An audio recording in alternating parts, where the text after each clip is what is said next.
Good morning, everybody. Please stand for the processional. Karen will be playing a voluntary.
Good morning and welcome to our service on this fifth Sunday in Lent.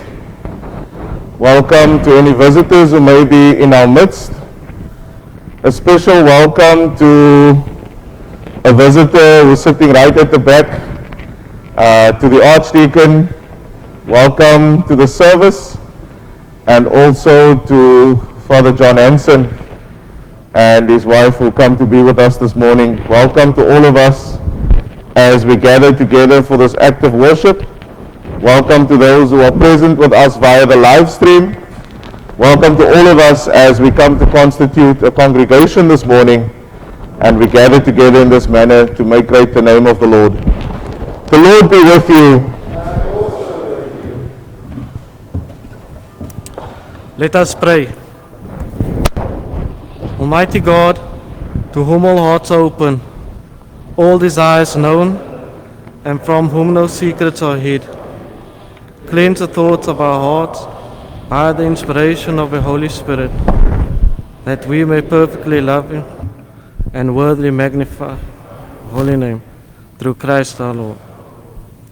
Lord, have mercy.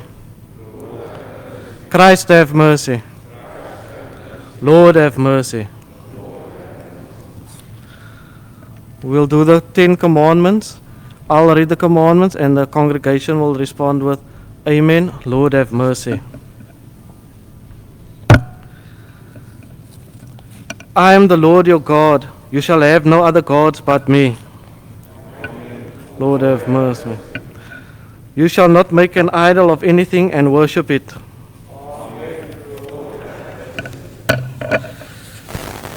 You shall not make wrong use of the name of the Lord your God. Remember the Lord's day and keep it holy. Honor your father and mother.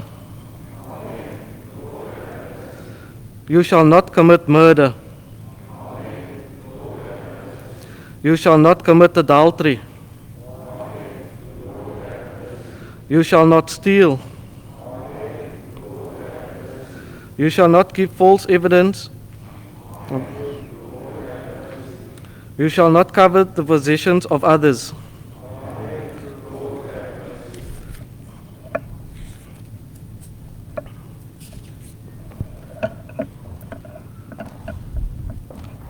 Let us pray.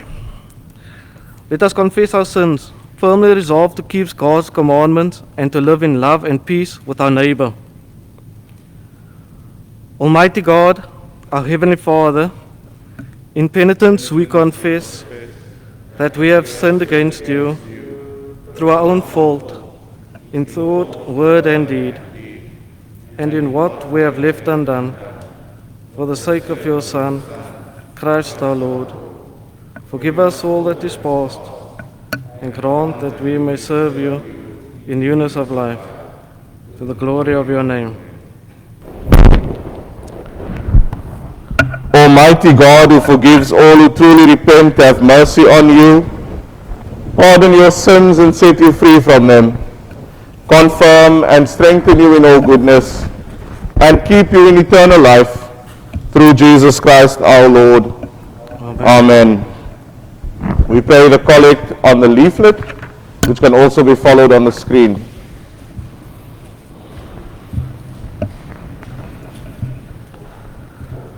God of suffering and glory, in Jesus Christ you revealed the way of life. Inscribe your law on our hearts, that we may not stray from you, but remain your faithful people, through Jesus Christ our Lord, who lives and reigns with you and the Holy Spirit, one God, now and forever. Amen. We sit for the first lesson. The first reading comes from Jeremiah chapter 31, verses 31 to 34. The Lord says, the time is coming when I will make a new covenant with the people of Israel and with the people of Judah.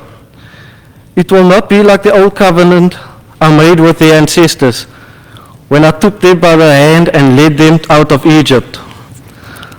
Although I was their husband to them, they did not keep that covenant. The new covenant I will make with the people of Israel will be this. I will put my law within them and write it on their hearts. I will be their God and they will be my people. None of them will have to teach his fellow countrymen to know the Lord, because all will know me, from the least to the greatest. I will forgive their sins, and I will no longer remember their wrongs. I, the Lord, have spoken. Hear the word of the Lord. We stand for Psalm 51, verses 1 to 12. I'll say the first verse and the congregation responds with the second. Have mercy on me, O God, in the great goodness according to the abundance of your compassion. Blot out my offenses. Wash me thoroughly from wickedness and cleanse me from my sins. For I acknowledge my faults, and my sin is ever before me. And done what is evil. So that you are justified in your sentence and righteous in your judgment. I have been wicked from birth, a sinner and behold, you desire the truth deep within me, and shall make me understand wisdom in the depth of my heart. Purge me with hyssop, wash me and I shall be whiter than snow. Make me hear the joy of joy and gladness, that the bones you have broken may rejoice. Turn your face from sin and blot out my misdeeds. Make me a clean heart, O God, and renew the right spirit within me. Cast me away from your presence, and take the spirit from me. Amen.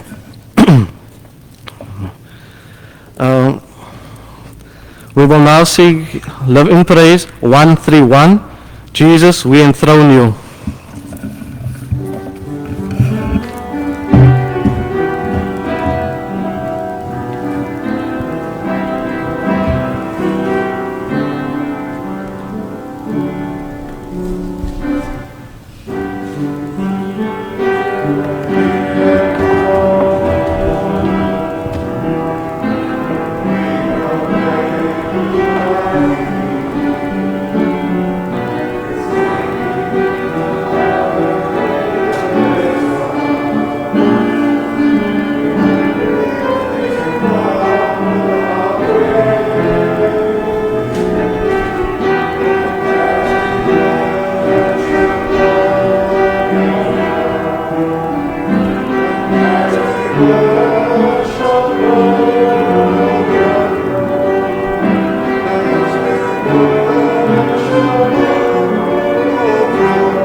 Lord be with you.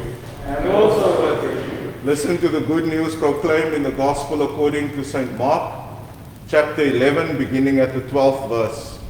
Glory to Christ our Savior.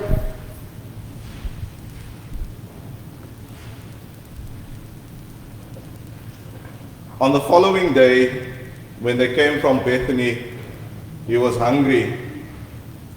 Seeing in the distance a fig tree in leaf, he went to see whether perhaps he would find anything on it. When he came to it, he found nothing but leaves, for it was not the season for figs. He said to it, "May no one ever eat fruit from you again." And his disciples heard it. Then he came to Jerusalem. And he entered the temple and began to drive out those who were selling and those who were buying in the temple. And he overturned the tables of the money changers and the seats of those who sold doves. And he would not allow anyone to carry anything through the temple. He was teaching and saying, "Is it not written, 'My house shall be called a house of prayer for all the nations'? But you have made it a den of robbers." And when the chief priests and the scribes heard it, they kept looking for a way to kill him, for they were afraid of him, because the whole crowd was spellbound by his teaching. And when evening came, Jesus and his disciples went out of the city. In the morning as they passed by, they saw the fig tree withered away to its roots. Then Peter remembered and said to him, "Rabbi, look, the fig tree that you cursed has withered." Jesus answered him, "Have faith in God. Truly I tell you, if you say to this mountain, 'Be taken up and thrown into the sea,' and if you do not doubt in your heart, but believe that what you say, it will come to pass, and it will be done for you. So I tell you, whatever you ask for in prayer, believe that you have received it, and it will be yours.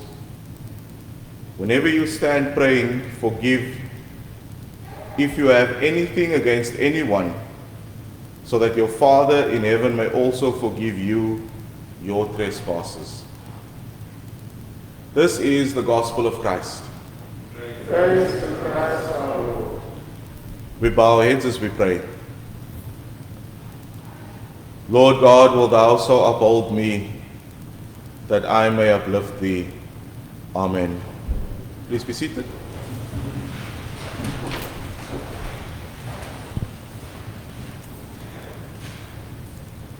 Today we come to the last of our trees in our series on trees in the Bible.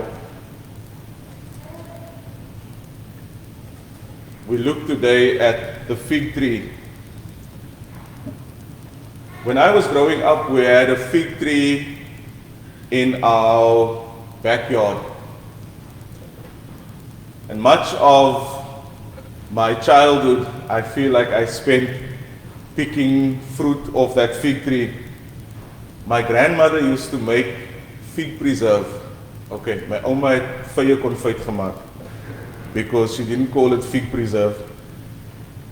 And you know, we had to know when to pick the figs because they can't be too ripe. Then it's just a mush. Then we must bring it in, first on the grater, then it must lie in the salt water overnight. Then tomorrow morning you rinse it and boil it. Then it must go in jars into the fridge. It must stay there for a few days, and only then you can eat it.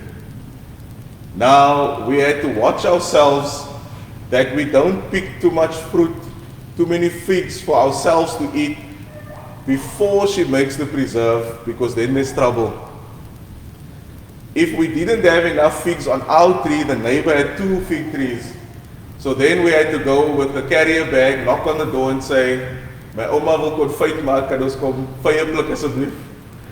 And then we had to pick the figs. If that was still not enough figs, her brother had a fig tree in the street, just 1 street away from us. Then we had to go there and pick figs. If that was still not enough, her sister lived 2 streets away. Then we had to go there and pick figs. So when it comes to the fig tree, I know a thing or two about the fig tree. What I also know about the fig tree is that even as a young boy, I noticed that of all the fruit trees we had in the garden, the fig tree was the one that lost all its leaves first. And once the fig tree loses its leaves, you know that winter is coming. All the fruit is gone. Whatever fruit was left on the tree, it would drop the fruit. It makes a big mess with all the fruit lying there. I know that because then you must go and clean up all the fruit that fell. You must clean up all the leaves that fell. And then in winter, it looks like the tree is dead. There's nothing on the tree, not even a bud. There's not a green shoot. It's just a brown tree that looks like it's dead. And when you get to about mid-August, suddenly you start seeing the buds again. And then you know, okay, the rainy season is probably over and spring is about to come. The fig tree in the Bible is probably one of the most famous trees, because right at the beginning in Genesis, it is the first tree that is mentioned by name. Adam and Eve, after they eat of the tree of the knowledge of good and of evil, they realize that they are naked, and they sew fig leaves together to cover up their nakedness. When we get to the prophet Habakkuk, Habakkuk has an issue that the people are not living according to God's laws, but they are still being blessed, and he can't understand how God is blessing these people who are not living according to the law. And God explains to him, Habakkuk, I am God.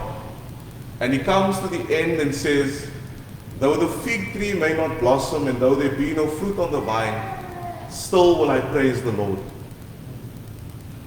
Jesus, looking towards the second coming, says, you look at the fig tree, and when you see its blossoms, you say, summer is coming. You must also learn to read the signs of the times. And then we have, in today's story, what happens effectively on Holy Monday is, while Jesus is on his way to the temple to do the cleansing of the temple, he sees this fig tree. The fig tree has leaves, but there's no fruit. And so he curses the fig tree and says, no one will ever eat fruit from you again. And the next day the tree is dead. One of the ways that the fig tree is used in both the Old and the New Testament is as a symbol of forgiveness. And this particular passage on the fig tree concludes with Jesus saying, remember that you are called to pray, but in prayer you are always called to forgive. You are always called to forgive. Last week we spoke about the fruit of the vine and how it is necessary to prune the vine in order to get quality fruit. Today Jesus says of the fig tree, if you are not bearing fruit, ask yourself whether there is any unforgiveness in you. We've been speaking throughout Lent about salvation, about how salvation is God's gift to us, how salvation is God's grace, how the cross of Christ is God's gift to a sinful people so that God pays the price for what should be ours to pay. Today the fig tree says to us, God has forgiven you. Is there anyone that you need to forgive? We can speak about salvation all we want. We can speak about how I have been forgiven. But then we must also ask the question, and have I forgiven those who have sinned against me? This was such a big and such an important question for the early church, that when they came to the Eucharist, they placed the Lord's Prayer right before they came up to receive communion. And it's a tradition that we still hold today. The Lord's Prayer is not placed with the prayers of the church. The Lord's Prayer is always recited just before we come up for communion. Because in the Lord's Prayer we say, forgive us our sins as we have forgiven those who have sinned against us. In the early church they said, if communion and if the sacrament is a reminder to us of how God has forgiven us, then we must always remember that we must also forgive. And by placing the Lord's Prayer just before communion, it became a reminder to them that you do not come to communion with an unforgiving spirit, You do not come to the altar of the Lord if you have not forgiven. They left the Lord's Prayer in that part of the liturgy to remind us right before we come up for communion. And if there is still someone you have not forgiven, go and make your peace before you come to the altar of the Lord. The fig tree stands as a reminder of that practice. Go and make peace and then come to the altar of the Lord. One of the things that I really struggled with as a priest when I was first ordained is this idea that at the absolution, the priest raises his or her hand, makes the sign of the cross over the people, and then God forgives the sins of the people. I struggled with this notion that I make the sign of the cross over people and then their sins are forgiven. I would later come to realize that not only did I have this struggle, but there are many people in the church who also have that same struggle, who sit in our pews week in, week out, who receive the absolution and never accept that they are forgiven. That week in, week out sing about God's salvation, but never accept the work of the cross of Christ.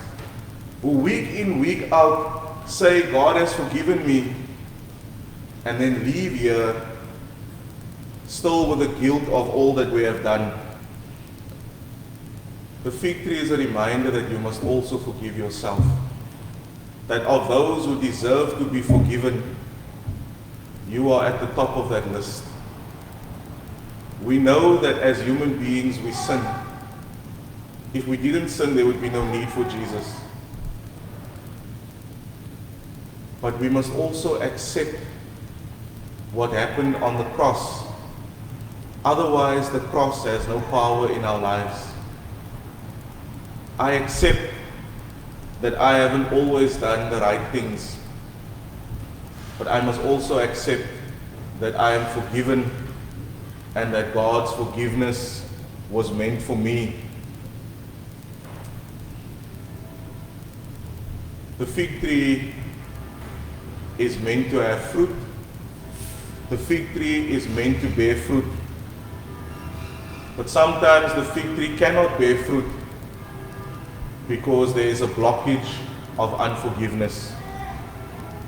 As we journey towards Good Friday and to Easter, let us examine ourselves. Is there a reason why we are not able to bear the fruit that God created us to bear? Could there be some unforgiveness in us? As we journey towards Good Friday, is there any unforgiveness that needs to be nailed to the cross and needs to make its way into the grave so that we can be free and enjoy our Easter? Is there anything in my past that I need to forgive myself for and nail even that to the cross so that I may know the freedom of Easter? God wants us to be free. God does not want us to be burdened with the things of the past, whether they are things that we have done or things that have been done to us. God's design for us is that we should be free so that we can bear much fruit for Him. Amen.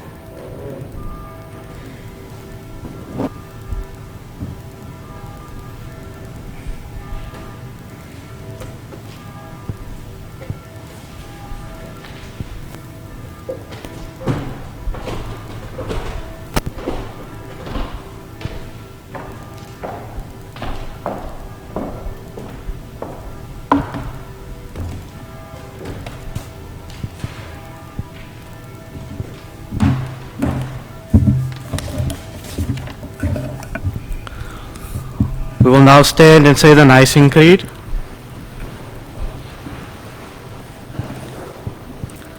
We believe in one God, the Father, the Almighty, maker of heaven and earth, of all that is seen and unseen. We believe in one Lord Jesus Christ, the only Son of God, eternally begotten of the Father, God from God, light from light, true God from true God, begotten, not made, of one being with the Father. Through him all things were made. For us and for our salvation, he came down from heaven, was incarnate of the Holy Spirit and the Virgin Mary, and was made man. For our sake he was crucified under Pontius Pilate. He suffered death and was buried. On the third day he rose again, in accordance with the Scripture. He ascended into heaven, and is seated at the right hand of the Father. He will come again in glory to judge the living and the dead, and his kingdom will have no end. We believe in the Holy Spirit, the Lord, the giver of life, who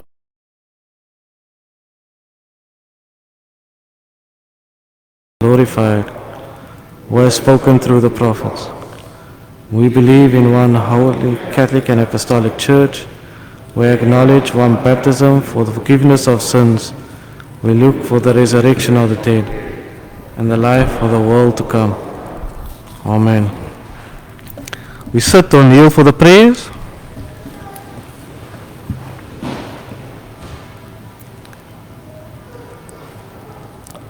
Almighty God, our Heavenly Father, you have taught us to pray and to give thanks for all people. Receive our praise for the universal church, that it may know the power of your Spirit, and that all your children may agree in the truth of your body, of your holy word, and live in unity and godly love. We pray for your servant Joshua, our bishop, together with Thabo, our metropolitan, for Reverend Sean, and for all other ministers of the word and sacrament, that by your life and the teaching, your glory may be revealed and all nations drawn to you. Guide and prosper, we pray, those who strive for the spread of your gospel, and enlighten with your Holy Spirit all places of work, learning, and healing.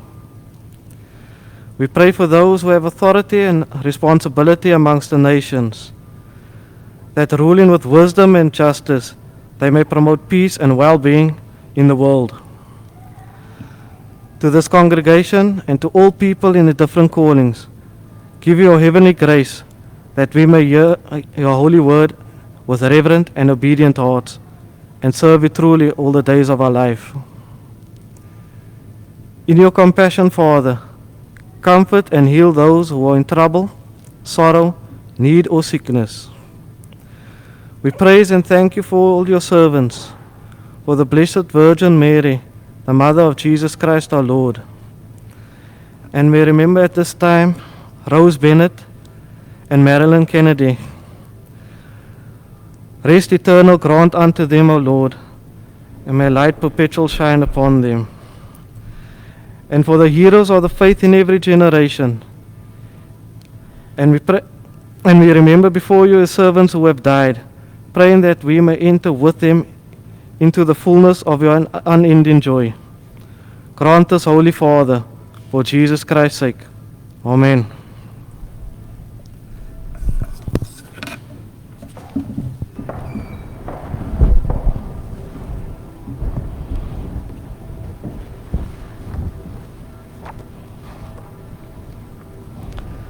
Would you please stand for the peace?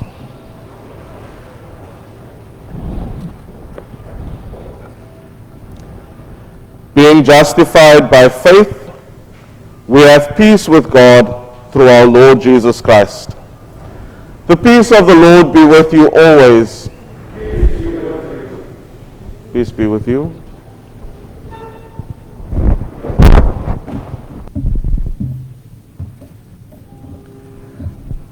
We will now stand and sing hymn 334, A Man There Lived in Galilee.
We give thanks to God for all the gifts that have been offered this morning, as we also give thanks for all those who continue to give by EFT, as we pray, yours, Lord, is the greatness, the power, the glory, the splendor, and the majesty.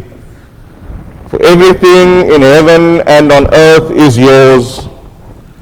All things come from you, and of your own do we give you. Amen. Blessed are you, Lord God of all creation.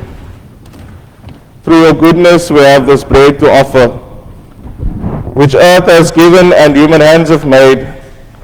For us it becomes the bread of life. Blessed are you, Lord God of all creation. Through your goodness we have this wine to offer, fruit of the vine and work of human hands. For us it becomes the cup of salvation. We use again the Eucharistic prayer for Lent and Good Friday.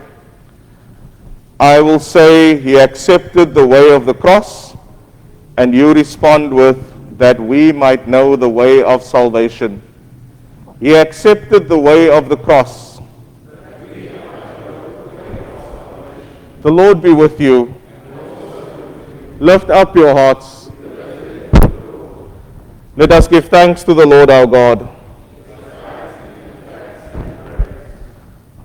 Almighty God, good Father to us all, your face is ever turned towards your world. In love you created us in your own image, yet in disobedience we continue to distort that image. In love you gave us Jesus, your Son, to rescue us from sin and death, yet in disobedience we continue to try to earn our salvation. In love you poured out your Spirit to empower a community of faith, yet in disobedience we continue to live selfishly in our own strength. Into the darkness Jesus came as your light, with signs of faith and words of hope. He touched untouchables with love and washed the guilty clean. He accepted the way of the cross. Father of all, we give you thanks for every gift that comes from heaven. We do not always understand them. We do not always accept them. We cannot always appreciate them. As we stand at the foot of the cross today, we can only wonder at the depth of your love and bow down and worship. He accepted the way of the cross. The crowds came out to see your Son, yet at the end they turned on him. In Gethsemane he asked that you might take this cup from him, yet willingly he surrendered to your will for our sake. He accepted the way of the cross.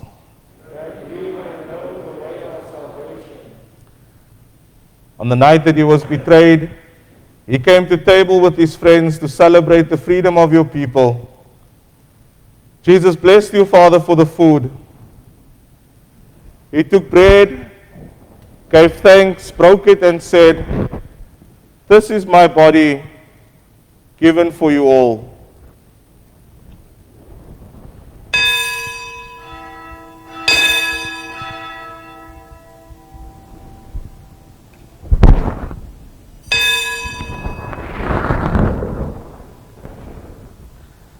Jesus then gave thanks for the wine.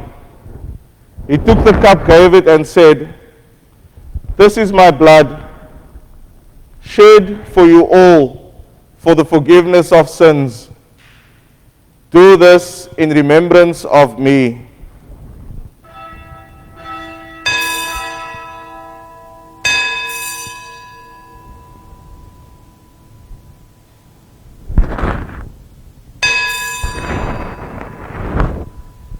He accepted the way of the cross. Therefore, Father, with this bread and this cup, we celebrate the cross on which he died to set us free. Defying death, he rose again and is alive with you to plead for us and for all the world. Send your Spirit on us now, that by these gifts we may feed on Christ, with eyes wide open and hearts on fire. He accepted the way of the cross.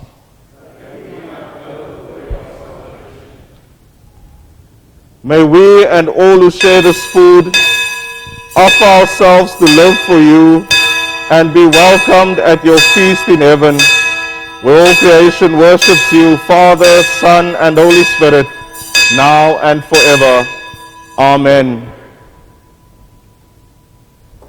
As Christ has taught us, we are bold to pray. Our Father in heaven, hallowed be your name. Your kingdom come, your will be done, on earth as in heaven. Give us today our daily bread. Forgive us our sins, as we forgive those who sin against us. Save us from the time of trial, and deliver us from evil. For the kingdom, the power, and the glory are yours, now and forever. Amen. The bread which we break, is it not the sharing of the body of Christ?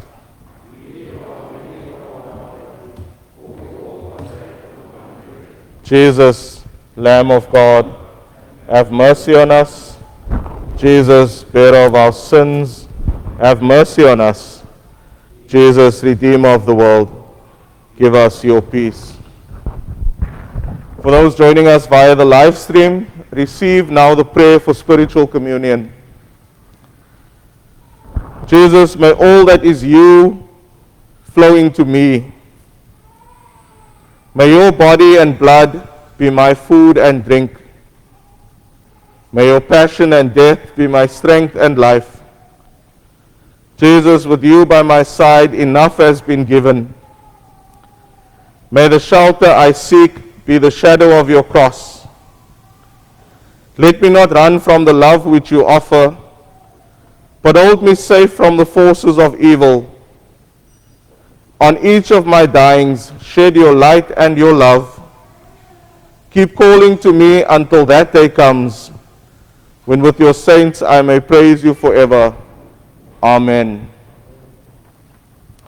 And for those gathered here in the church, I invite you, draw near and receive the body of our Lord Jesus Christ, which he gave for you, and his blood which he shed for you. Feed on him in your hearts by faith with thanksgiving. Lord, I'm not worthy. Lord, I'm not worthy. Lord, I'm not worthy that thou should come under my roof, but speak the word only, and my soul shall be healed. Blessed is he who comes in the name of the Lord. Hosanna in the highest.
Communion hymn number 361 for the healing of the nations.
Just a few notices.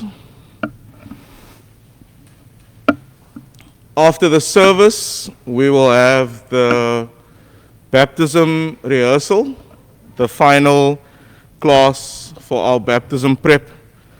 Vida is unable to be with us, but we will go ahead with the rehearsal. Then on Saturday coming at 9 a.m., we will have our year plan review. I remind all parish councillors, lay ministers, and organization leaders that you are pleased to attend in the hall at 9 a.m. on Saturday morning. Then on Sunday morning, we will meet for the Palm Sunday procession outside the school, and then we will walk down to the park, and from the park we'll make our way to the church. For those who are unable to walk, you are more than welcome to remain in your cars and follow the procession in your cars. For those who would like to participate in the procession but not be exposed to the church service, you are also welcome to join in the procession and then follow the service via the live stream. Follow the Eucharistic part of the service via the live stream. For Holy Week, we will have online services on Monday, Tuesday, and Wednesday, so there will be no in-person services. The services will be available online and will go live at 7 p.m. And for Maundy Thursday, we will have the service of the stripping of the altar at 7 p.m. One change to what the practice is here at St. Paul's, we will not do the Easter Vigil on Saturday evening. We will do the Easter Vigil on Easter morning at 6 a.m. as a dawn service, which will be followed at 9 a.m. by the Eucharist with Holy Baptism, and the presider at that service will be the Bishop of Table Bay. The following week will be what we call Low Sunday, the Sunday after Easter. We will have an outdoor service in the parking outside the hall. Again, for those who wish to attend the service and remain in your car and not be part of the crowd, we will have sufficient speakers so that you can hear. And we encourage you also to bring and share, or to bring your food, and we'll have some music available afterwards, so that we don't have a low Sunday with no service, but we will have a service in which we are a little bit more relaxed, but still we will have the Word of God and the sacrament will be there. On that same day, in the afternoon, we will have the service of ordination of new deacons. And so I ask you to please pray for those to be ordained to the diaconate as they prepare themselves for ordination on the 11th of April. Do we have any birthdays or wedding anniversaries?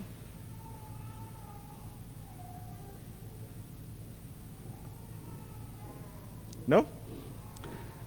Then we've been gifted with a new dust cloth so that we can cover the altar during the week.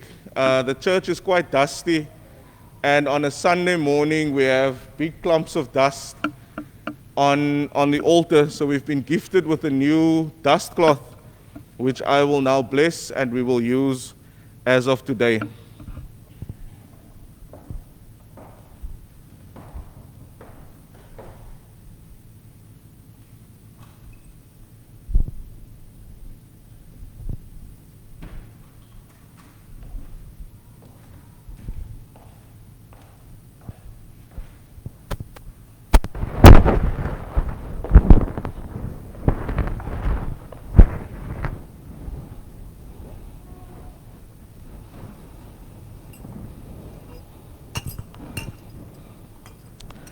Lord, we give you thanks for the hands that have made this dust cloth and for the pockets that have paid for it. We pray that it may be a blessing to your church as we seek always to offer you only our best. Bless this dust cloth for use in this church in the name of God, Father, Son, and Holy Spirit. Amen.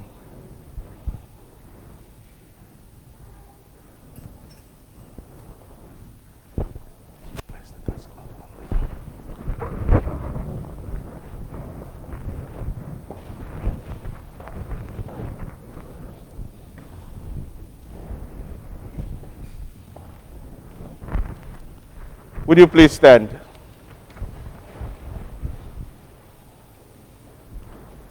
Give thanks to the Lord, for he is gracious.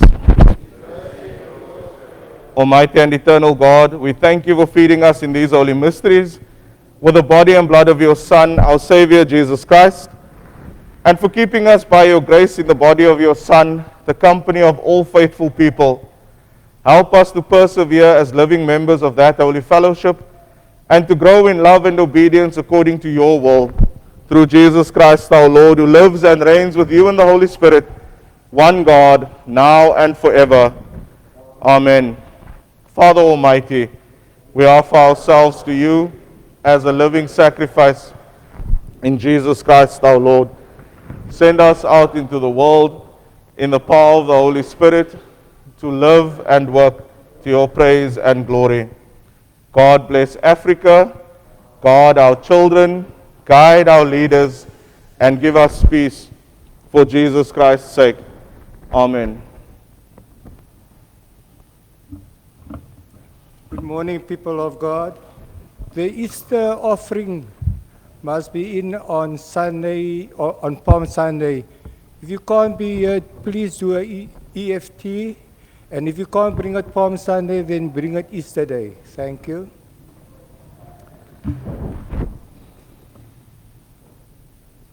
The peace of God which passes all understanding, keep your hearts and minds in the knowledge and love of God and of his Son, Jesus Christ our Lord. In the blessing of God Almighty, the Father, the Son, and the Holy Spirit, be among you and remain with you always. The Mass is ended. Go in peace to love and serve the Lord.